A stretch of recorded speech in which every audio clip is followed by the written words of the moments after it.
All right, guys. So last part is the fan speed controller. You can buy this part for like $320 from eBay, Amazon, or whatever, and it controls the speed of the fan. If you need to have control over your fan speed, if you don't want like one single fan speed, you can control it from low to high.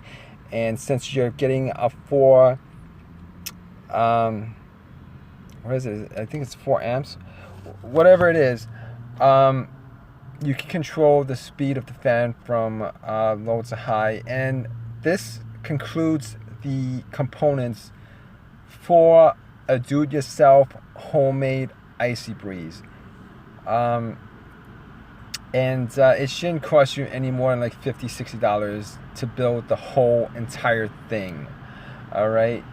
The only thing that you guys might have issue with is to get the top portion of the cooler where it covers the fan and the radiator and the computer radiator, so that when you're not using it, that it's well insulated and the cold doesn't escape into the outside environment. And that was the only issue that I've seen in a lot of these do-it-yourself homemade videos with the heater cores. And it's pretty much the same concept, except the heater core is pretty much, in a lot of these videos, in all these videos that I've seen, the heater core is pretty much sitting on top of the top of the cooler. Normally when it's sitting there, the outside air is also warming up the cooler itself. In the Icybreeze, the radiator or the heater core for it is situated within the cooler itself, with the fan sitting on top of it, and an outer cover for the cooler. So those are all the parts that you guys would need to make a do-it-yourself Icybreeze with virtually identical components. And knock yourself out, guys, because the cooler itself, I mean, if you guys have like money to spend, like $250, $350 or whatever, hey, go out and get it.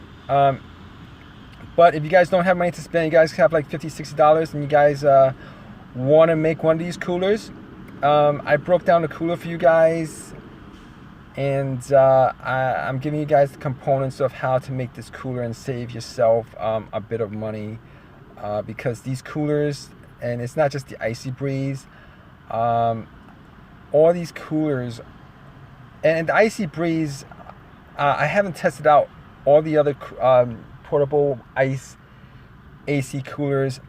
I'm just going to assume that the Icybreeze works the best out of all of them, considering that the radiator core is actually inside the cooler itself. And I mean, it's not great, but it works all right for about an hour, I guess. If you fill it with ice, I'm sure it's gonna last for a couple hours. But for $350, I think they could have built it a lot better. They probably should have just put another fan underneath the radiator itself, so that if you're not using ice, at least when you're running water through it, it would cool the water, and you could use it just off of water alone. But for $350, they probably should have just included that, and probably included some type of swamp cooler feature to it, where there would be some kind of mesh or screen where water runs down the screen, and you could get a swamp cooler effect to the cooler. And they could have built it like that.